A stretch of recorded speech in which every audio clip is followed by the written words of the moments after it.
good morning or good afternoon or whatever it is for you. I'm Jim Wolf and I'm here with Dr. Beverly Brown from the Center for Global Health and Development. She is the Director of Development for the Center, and she is going to share with us in this short but very useful camcast her ideas about raising money to fund proposals and projects in the developing world. And so, Beverly, it's very nice to have you here this morning. Well, thank you very much, Wolfie. Definitely, I'm glad to be here, but I do want to tell you that I'm focusing on raising money from sources other than governments and contracts, government grants and contracts. So if we go to the first slide, I want to set the stage with just some basic language. As with everything else, there's a certain nomenclature, and philanthropy has its nomenclature. So we talk about gifts or pledges as any money or tangible products or time that are given to a nonprofit organization that have no tangible return. So if a corporation gives you money to do something and they want the intellectual property, that is, according to the U.S. tax code, not a gift. So there is no tangible return.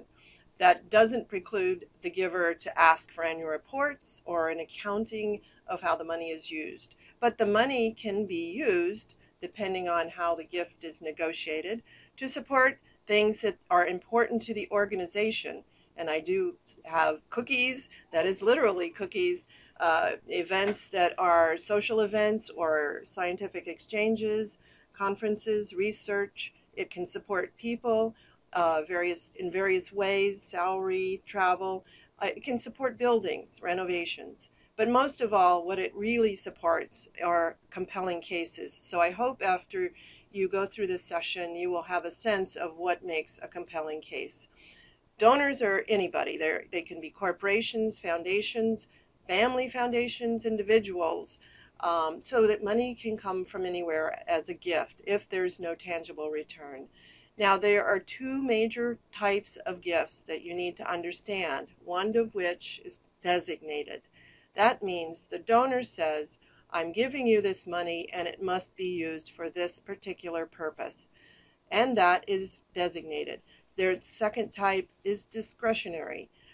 In many ways, to a nonprofit organization, discretionary dollars are gold because they can be used to advance the mission of the organization for anything that the organization deems necessary. So we do seek both types of funding, designated for specific programs and projects, and discretionary money. Gifts can frequently be negotiated with the donor, but it must be remembered that if the gift intent from the donor does not align with the organization's mission, it may not be a gift worth taking. So not all gifts are good. Next slide. There we can stop. So, Beverly, one of the challenges for the client teams is to help their client find a donor to fund the program that they're going to create for the donor. And I'm wondering what your advice or approach to these client teams and to their client organizations would be in this situation. Mm-hmm. I actually like to think about fundraising from two different perspectives. The organization needs funds to support people, to support the program itself, the entire center or organization, and then to support specific projects, for example, things that are targeted to impact one particular homeless shelter or whatever the situation might be. And it turns out that different groups of people, we call them constituents, are more likely to fund specific one P, I would say one P of the three Ps, people, programs, or projects. Frequently individuals, and this slide actually shows inverted triangle, and that's actually meant to represent the number of individuals that are potential donors to any organization far outnumber the number of foundations and government support that would be out there, even corporations. So the individual potential can be much larger than these other formal organizations. Individuals tend to resonate around people and people's passion for the mission. Whereas foundations and corporations and even government may fund the program itself, the actual organization, but certainly government is most likely to fund specific projects to accomplish specific things. So I want to spend a moment on actually the individual and how we think about the individual donor. Actually, it's kind of a pyramid. I'm sure all of you donate to some charity on an annual basis. We call that annual fund. As I mentioned earlier, that kind of money is usually discretionary money. You don't tell United Way how to use the money. They use it as the mission, to support the mission of the organization. So annual fund is the lowest part. It's also the largest number of supporters are in the lowest dollar donation range. But that's where you have the opportunity to move to identify individuals who are very passionate about your mission and then can be encouraged to give money in larger quantities in the $1 million range or even larger in giving endowment. That would ultimately allow this organization to become independent of other sources of funding. So endowment is a sustainable source of funding that we all strive for in a nonprofit world. But it is literally a pyramid, and we seek to grow individuals who are giving a little bit of money on an annual basis to become more engaged with the organization, more passionate about the specific causes, perhaps resonating with the director or specific researchers, and encourage them ultimately to give pledges or gifts that will support people and hopefully as an endowment. So Bev, as our students prepare for finding funding for their program, can you give them some advice about how to approach this? Yes, definitely. As that last slide indicated, there's kind of a cycle, a fundraising cycle, once you find people that are willing to support your organization, but they're not going to give you money unless there's a compelling case. A fundraising activity is really a team sport, I call it.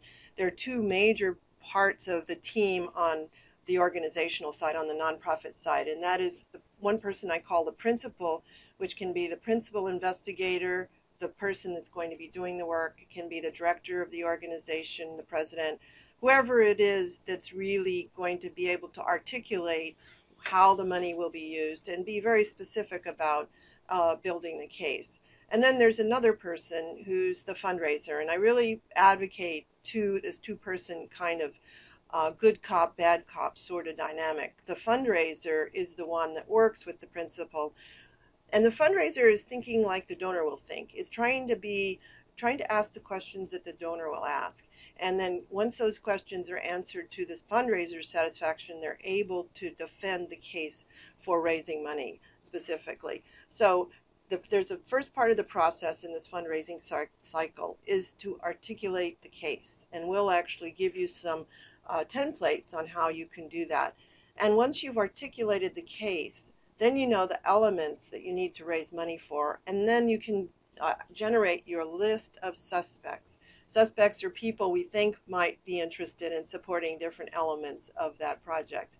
And then the fundraiser, either by themselves or together with the principal, goes out and meets with suspects and tries to align passions. And if there's a foundation, tries to align the RFPs, tries to find the RFPs that the principal can apply to. And ultimately, then there's a negotiation phase and closing gifts and pledges.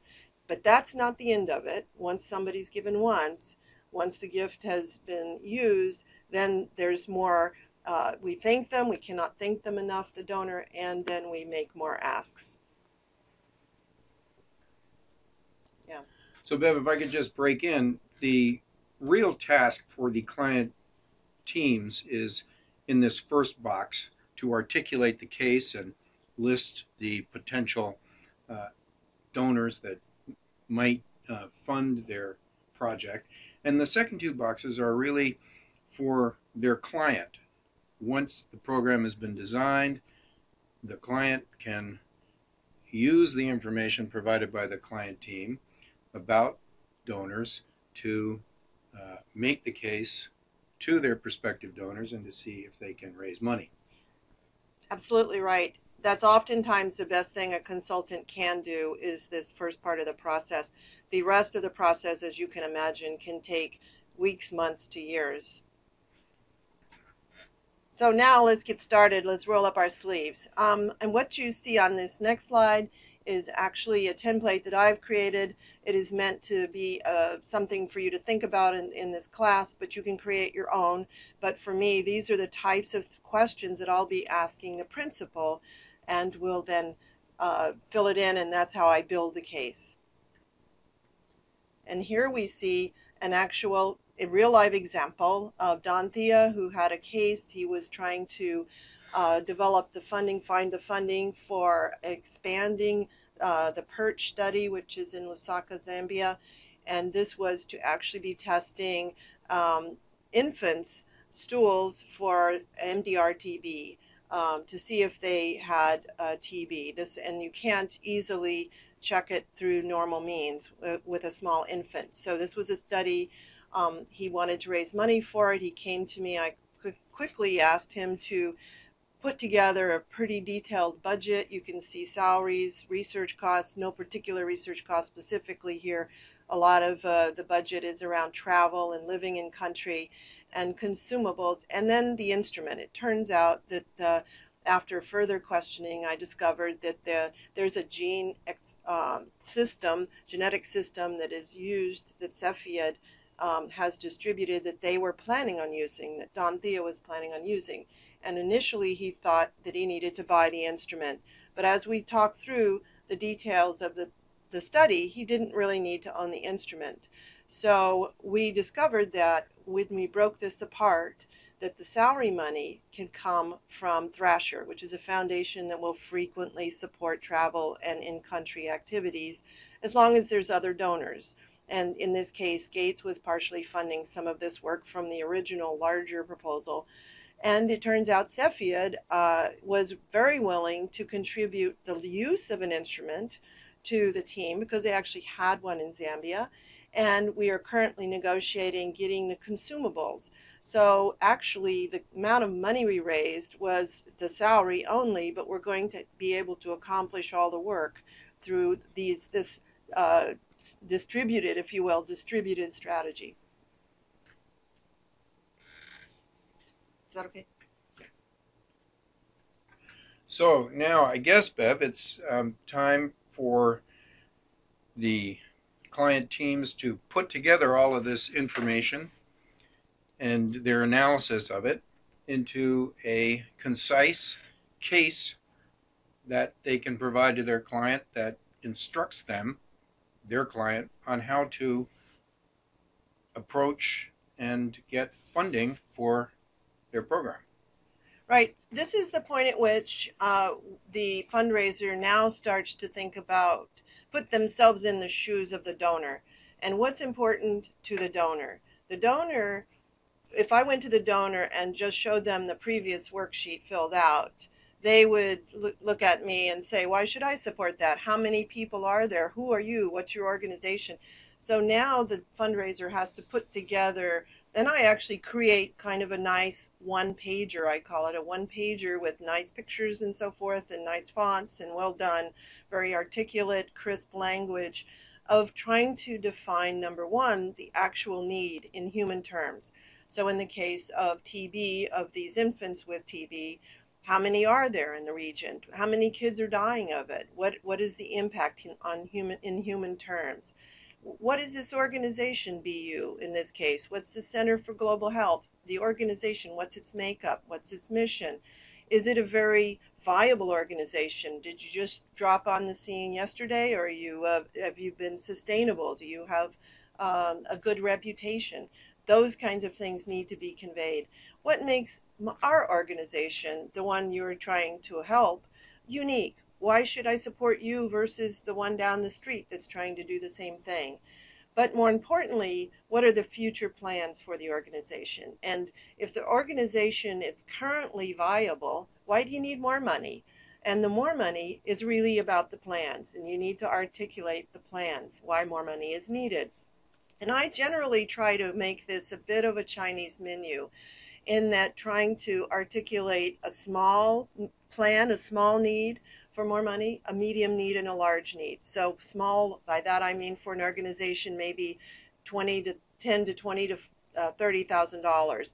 Larger needs are in the millions. But keep it very simple. Be prepared to provide what I call the social return on investment. In other words, I've had donors ask me, so how much money per life saved, or in terms of improving quality of life, is it going to cost if I do what you're doing? And how does that compare to other kinds of interventions out there? So the donors can be very critical. And the donors also don't want to see that they need that you need their money to survive, so that you have to have ultimately a path to sustainability, that something is going to replace the donor money at some point. You can't keep going back to the same people and asking for support for the same things. This is an example of such a one-pager. We'll be handing out one to you, but it talks about the actual health need, what the program overview is, what the progress of the program is, and then the future plans and what the impact will be, and then what is the amount, what's the dollar amount that's needed. So this is what you do basically to get started, and I want to thank you for your attention up to this point. You got to create that case statement, and in order to create the case statement, you need to know from the person who's going to be doing the work how they're going to be spending the money. You need to create the list of anyone, high net worth individuals, friends, neighbors, local organizations that are local. By that I mean is where is the work going to be done, local to the work, and make sure they're interested in global health, and they can give cash, counsel, or connections. Now, cash is obvious. Counsel is advice, perhaps, in telling you who else to approach, but maybe they know a lot of high net worth individuals who are passionate about your mission. So people can be very helpful in a number of ways. And use your networks, real networks as well as virtual networks, to make connections at foundations, to the wealthy people in your neighborhood. Use your networks and go to events. Hand out your business cards and talk to people about what you do. Develop your elevator speech about why you're raising money.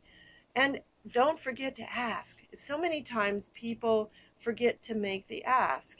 And if a no comes forth, explore that no. It may mean that they don't have the money right now, or that you're asking for $1 million and all they can give is 100,000 each year for the next 10 years. Well, that becomes a pledge. So no may not mean never see me again. In fact, most of the time it doesn't. And you can never say thanks enough for people's time, even if they don't give you a gift. Just them meeting with you is time well spent. It gives you an opportunity to refine your pitch, as it were, your discussion of the project and your ability to ask. So even if, and especially if they've given you money, you cannot thank them enough.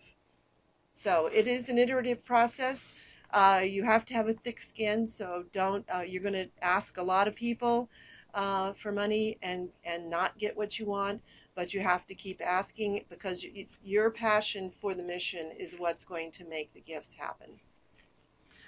So Bev, thank you so much. And for all of those of you out there in the cybersphere, we are very much looking forward to seeing you in class, Kristen, Monita, myself, and Bev, and we will be there to work with you on many of these concepts. And so until then, take care and be well.